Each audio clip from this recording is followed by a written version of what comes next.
L'heure exacte d'Ambaro sur Alliance 92, chers auditeurs et auditrices, bonjour. Nous recevons comme invité sur Ambaro Laurent Ramarson, ancien député mais membre du bureau politique de Malagas-Nyaramieng. Bonjour. Bonjour. Alors, pollution atmosphérique, politique, sociale, a priori. Comme tu l'as dit, c'est pollué. Complètement pollué ces derniers temps surtout. Mais puisqu'ils ont en parler, parlons-en. Ce qui a vraiment touché le président et qui fait peur aussi en même temps, ce sont ces actes de violence qui se répercutent un peu partout et même chez les frères, chez les sœurs. Ça se place en droite ligne sur l'atmosphère qui prévaut actuellement à Madagascar, surtout ces derniers temps. Une ambiance délétère vraiment et personne n'est à l'abri d'un acte quelconque de violence actuellement, que ce soit dans la rue ou même à la maison. Les enfants à l'école, surtout. Donc, pour dire que à Madagascar, on est très loin là où il fait bon vivre. On est très loin d'un pays calme. Le Mouramour, on est très loin. Et il y a quelques années, c'était inimaginable d'entendre des choses pareilles, comme quoi il y a des assassinats d'un prêtre ou des religieuses, ou des trucs comme ça.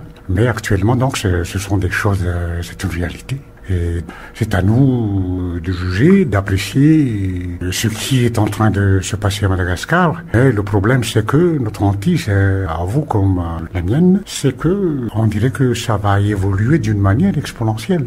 C'est-à-dire, à partir du moment où on ne réagit pas, où le gouvernement en place ne réagisse pas dans le bon sens, ça ne va faire qu'empirer. Rien ne reste tel qu'il est. Tout change et tout se transforme. Mais cela est dû à quoi? Il y a sans doute un facteur ou des facteurs qui ont poussé à être à cet extrême actuel. C'est pas faute d'avoir prévenu les gouvernants. Il y a de ça quelques années déjà, on les a prévenus qu'à partir du moment où vous allez fouler au pied la Constitution, que vous allez faire fi de l'état de droit, que vous allez adopter une gouvernance presque à vue, pour ne pas dire une gouvernance qui va à l'encontre du bon sens. Ça va impacter sur la vie de la société, la vie surtout en matière de sécurité. Mais il y a une chose aussi, l'absence vraiment d'une politique, d'une diplomatie viable pour Madagascar, c'est-à-dire conformément à ses besoins réels, et conformément qui est adéquate au plan de développement auquel s'est engagé le gouvernement actuel. Ne serait-ce que le PND, tous les actes de gouvernement, il n'y a pas un seul acte qui va dans le bon sens actuellement, dans tous les domaines. Dans tous les domaines. Il n'est pas rien d'étonnant alors que la situation est presque anarchique. On ne se sent plus gouverné, on ne se sent plus protégé.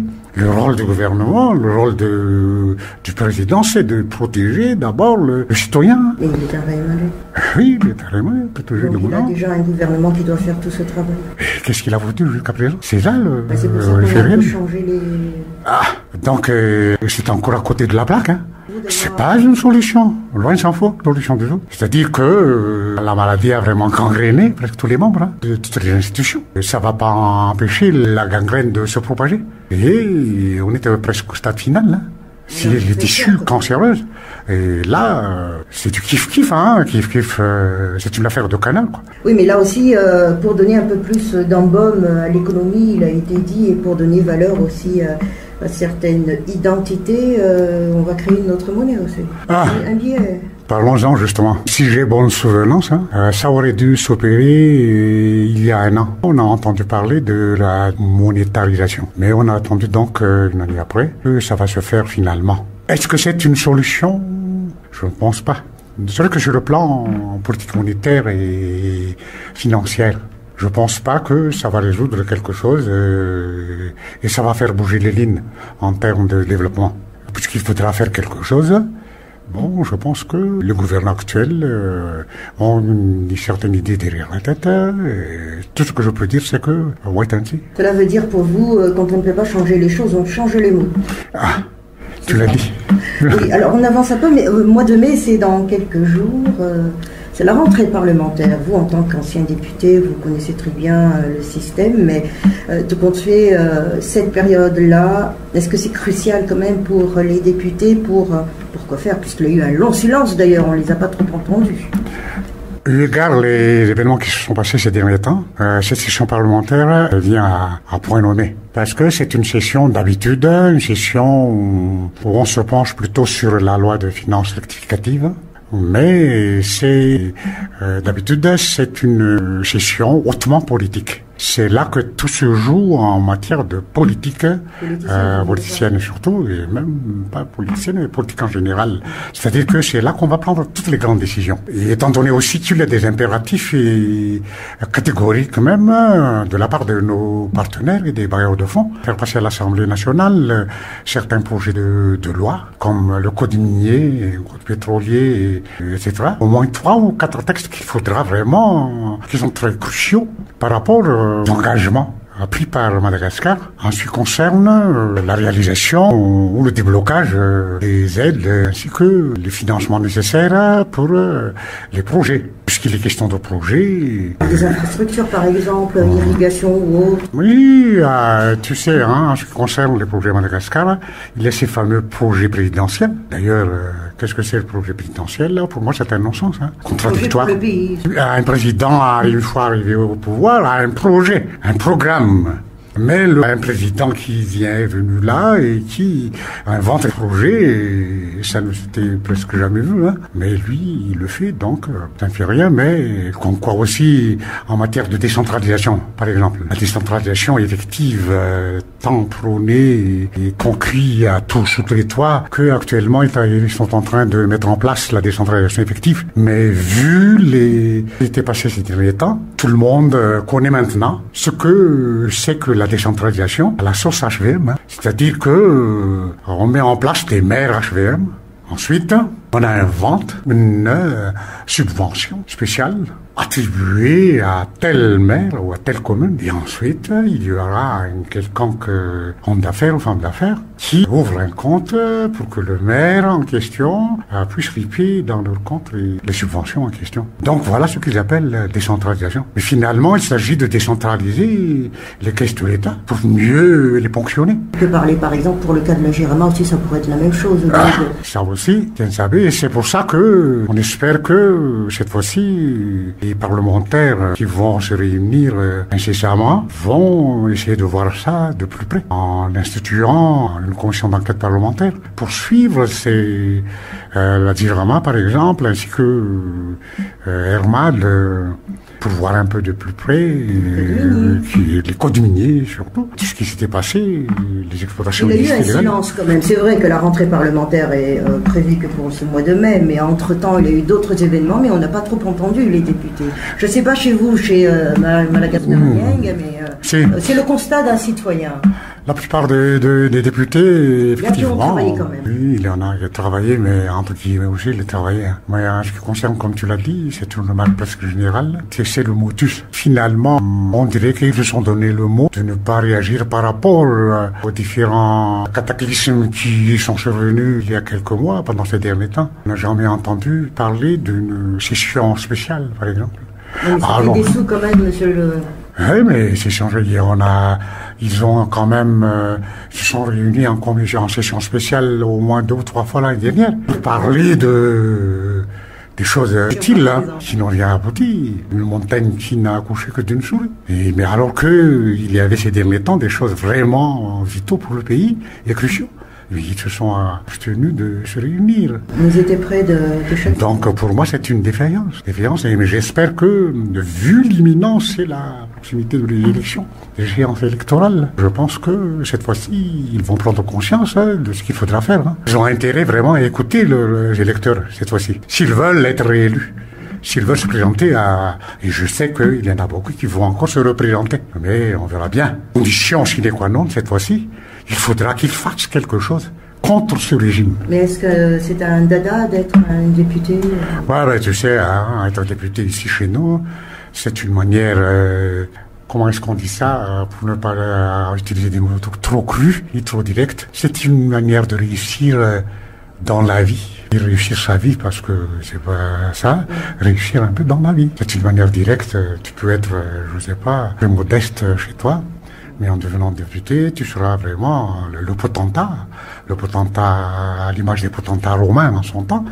Tu seras le petit roi, tu reviendras dans ta circonscription, dans ton district. On te recevra comme quelqu'un, quoi. Tu deviendras quelqu'un. Donc, on avait parlé des lecteurs. En fin de compte, aussi, dans quelques mois, ce sont les élections. Vous pensez que tous les outils sont là, prêts, et même le citoyen est prêt, le citoyen qui sera électeur, qui est électeur. Écoute, en ce qui concerne les élections, nous sommes vraiment en période préélectorale, politiquement parlant. Nous devons de préparer les échéances futures. À ma connaissance, en ce qui concerne les textes, presque tous les textes sont prêts. Il y a quelques toilettages à faire et quelques amendements à présenter. Ça vous satisfait, ce brouillard concernant le financement des partis, tout ça, Mais en ce qui concerne le financement des partis et toutes les clauses qu'on devrait réunir pour pouvoir avoir des élections crédibles, je pense que, loin s'en faut, il n'y a pas encore réuni les conditions. Il y a des choses, par exemple, l'informatisation des élections, toutes les centrales informatiques. Alors que c'est là, justement. C'est là notre grand problème. C'est là, oui. C'est là. Vous faites pas confiance au système ou vous faites pas confiance à notre... Écoute, aux États-Unis même, premier pays du monde, il y a eu, justement, cette manipulation informatique. À plus forte raison, Madagascar. Le Madagascar américain, en son temps, il y a 3 ans de ça, lorsqu'on a présenté à Jean-René Ménarvel comme candidat, pendant un certain temps, il était toujours en deuxième position. Mais il y a eu un moment, un flottement d'une semaine. Lorsqu'on a publié les résultats, il y a eu un silence. Il y a une stagnation. Dû au fait que ce système informatique, paraît-il, agrippé quelque part. Et ensuite, il était relégué au 3e plan. Mais c'est pas nouveau, c'est pas lors de cette élection, tout cela. Mais quand est-ce qu'on aura une élection mature? Voilà. C'est pour ça que, effectivement, il ne faudra pas s'amuser, cette fois-ci, à chercher à manipuler cette technologie-là, parce que, en bon entendeur salut, chat échaudé craint l'eau froide, On a été victime, mais on ne va plus se laisser faire. C'est pour ça que, lorsque tu m'as demandé, est-ce que vous êtes prêts? Est-ce qu'on en est avec les élections? Moi, je dis que il faudra tout d'abord s'entendre sur le système informatique qu'il faudra mettre en place et pouvoir vraiment le maîtriser. Il y a une chose aussi, il faut se mettre d'accord sur la nécessité ou non de la carte électorale. Parce que nous, au sein du Madagascar, on dit qu'il n'y a plus les cartes électorales, il faudra bannir ça. Il faudra utiliser la carte d'identité nationale. Ça doit suffire. Étant donné que nous sommes sur la lancée du biométrique, vous voulez dire aussi. Voilà, et la biométrique. Puisque tu y es, personnellement, je recommande à nos députés d'initier la mise en place d'une commission d'enquête parlementaire sur ces passeports diplomatiques, sur ces permis biométriques et nouvelles cartes grises. Parce que il y a une semaine aussi, je crois, en RDC, et dans un autre pays en Afrique, il y a 2 ou 3 pays en Afrique qui ont crié au scandale. Parce que l'argent requis, demandé pour faire ces passeports biométriques ne sont pas versés dans la caisse de l'État. Et quelque part en Europe. C'est une société étrangère, européenne donc, africaine, qui a obtenu le marché. Et donc ils se sont fait payer en devises. Et je ne sais pas comment ça se passe chez nous. C'est pour ça qu'il faudra initier une enquête parlementaire, à mon sens. Quand vous parlez d'Afrique, surtout dans des pays où c'est un peu choc-choc aussi, on dirait que vous craignez quelque chose. Nous assistons actuellement, ces derniers temps, à une africanisation de Madagascar. Africanisation, c'est-à-dire que les pratiques faites dans les pays, surtout où il y a des richesses naturelles avérées, il y a toujours les méthodes d'approche et de pénétration utilisées par les compagnies, les firmes étrangères, qui surtout minières et agro-industrielles, avec le mode opératoire. Sont les symptômes de ces modes opératoires, on les a aperçus actuellement ces derniers temps à Madagascar. Autrement dit, coûte que coûte, faire déserter les campagnes, c'est-à-dire perpétrer des actes de banditisme, pour que les gens abandonnent leur village en volant leurs bœufs, leurs zébus, en les tuant, les massacrant. Ensuite, pour qu'ils immigrent quelque part ou migrent quelque part pour rejoindre les grandes villes, les grandes agglomérations. Et ensuite, ils peuvent faire tout ce qu'ils veulent. Là où ils peuvent exploiter les mines, ils peuvent envisager des grands projets agro-industriels. Et c'est ce qui se passe actuellement en Afrique. Ils distribuent des armes à provision actuellement. Il y a des armes chinoises qui sont aperçues ces derniers temps dans des contrées, dans des bleds perdus à Madagascar. Et ça, c'est vraiment très très grave. Étant donné que, parallèlement à ça, on cherche à attiser le tribalisme ou les guerres tribales, les guerres claniques, et on cherche aussi à approfondir les fractures entre l'Église et l'État, le gouvernement. Actuellement, et surtout la population. On massacre actuellement les religieux. C'est vraiment... Ce sont des signes importés, vous voulez dire entre guillemets, ou ce sont des actes importés ou en tout cas, ceux qui suivent les actualités internationales... On ne supporte pas aussi, où nos lois sont faibles. Tout ça en même temps. Tout ça en même temps. Mais ce qui est grave ici à Madagascar, c'est que, à côté de cela, le régime en place, on dirait qu'il passe à côté de la plaque. On dirait qu'il n'y a pas de répondant. Il n'y a pas de répondant par rapport à ça, sauf quelques visites. Il y a eu des actes de viol, des actes de violence vraiment innommables perpétrés. Il y a eu ces formes de justice populaire, entre guillemets, un peu partout. Mais à côté de ça, il n'y a presque rien du côté des réactions par rapport du pouvoir central actuellement. C'est ça que moi je dis qu'on dirait qu'il n'y a pas d'État à Madagascar, il n'y a pas de gouvernement à Madagascar, il n'y a pas d'administration qui vaille. Mais ils sont tous là, on les voit. Oui, si c'est pour se pavaner dans les rues de Tana avec leurs sirènes, oui. Ils sont là. Mais à la campagne, au fond de brousse, il n'y a rien. Presque. À noter quand même que cette fragilisation qui se ressent chez les citoyens, c'est quand même assez profond, de par déjà la richesse de la culture du pays. On parle de sous-toit, on parle donc de respect. Cela risquerait de disparaître selon vous? Il y a une chose que je tiens un peu à...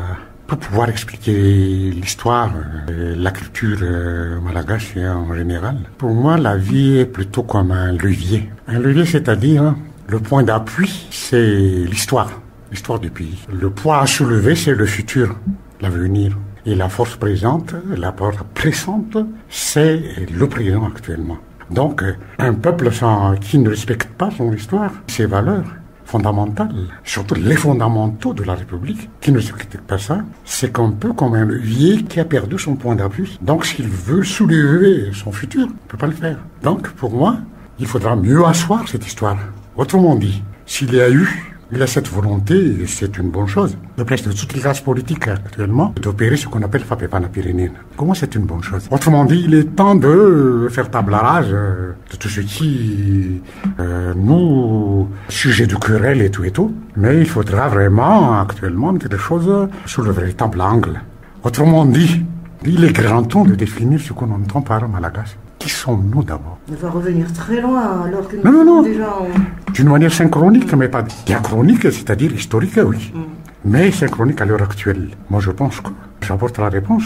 La réponse, c'est que tout ce qui a une carte d'identité, tout ce qui est de nationalité malgache, ils sont malgaches. Point barre. Mais est-ce qu'on accepte ça? Il faudra accepter ça. Tout ce qui a cette nationalité malgache, il est malgache actuellement. Il s'agit maintenant de s'arranger entre nous. Que les Malgaches s'entendent d'abord, avant de tourner ailleurs nos yeux. Le problème actuellement, c'est que beaucoup de gens, surtout dans la classe politique, de par le vent qui souffle actuellement, parce que c'est la mode, le nationalisme exacerbé à la mode Le Pen, ou avec Trump et tout, l'Amérique aux Américains, la France aux Français, etc. Gascar pour les Malgaches. Ça risquerait d'être comme ça si on continue? Si, c'est déjà un peu comme ça, c'est chez nous. Nous sommes une île aussi. Donc, nous sommes une île, à plus forte raison. Et c'est pour ça qu'il faudra vraiment faire très attention. Ne pas se tromper d'adversaire. Ah oui, on se trompe d'adversaire. Ah oui, actuellement. Donc il faudra vraiment qui sont avec nous, qui sont contre nous. Qu'est-ce qui nous exploite actuellement? Qui ne convient pas à nos projets de société, au futur qu'on doit construire, à la situation d'arrivée. Et justement, le président de la République, lui, il avait dit fierté nationale. Ce mot revenait toujours d'ailleurs dans son discours. Pour moi, ce sont des slogans, tout simplement des slogans politiques. C'est fierté nationale. État de droit aussi, c'est un slogan là? L'État, oui, c'est un slogan aussi. Il faudra donner cours à cet État de droit. La question n'est plus aux formules ni aux slogans politiques.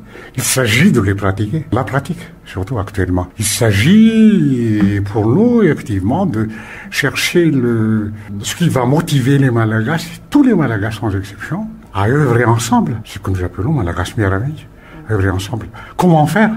C'est tout l'art. C'est tout l'art de la politique actuellement. Moi, je pense que rien ne va se faire à Madagascar si on n'arrive pas à remotiver toutes les couches sociales à Madagascar. C'est-à-dire que les autres avancent dans une très forte mondialisation. Bon, c'est vrai qu'il y a des Brexit et tout le reste, mais nous, donc, il faut qu'on revienne encore à un certain niveau pour pouvoir bien sauter. Et moi, je pense que toutes les conditions, quand même, sont réunies actuellement. Et à toute chose malheur est bon. On ne peut plus descendre plus bas, moi, je pense. Donc, autant que faire possible. Moi, je pense que c'est le moment, quoi. C'est le moment. Voilà. On ne peut pas descendre plus bas, donc autant si on veut remontons ensemble. On ne peut plus remonter la pente. Même si, actuellement, remonter la pente comme en football et tout, c'est aussi devenu à la mode. Mais si on veut vraiment réussir, il faudra bien se donner la main cette fois-ci. Il faut oser. Il faut oser faire le pas. C'est-à-dire, on attend pour les députés qui vont se réunir qu'ils posent vraiment le problème sur leur véritable angle. Et le véritable angle, c'est que, effectivement, ce pouvoir en place, il faudra vraiment qu'il le remplace. Motion donc. Donc, motion de censure. Embarras prend fin. Chers auditeurs, vous avez eu comme invité Laurent Ramarson. Au revoir.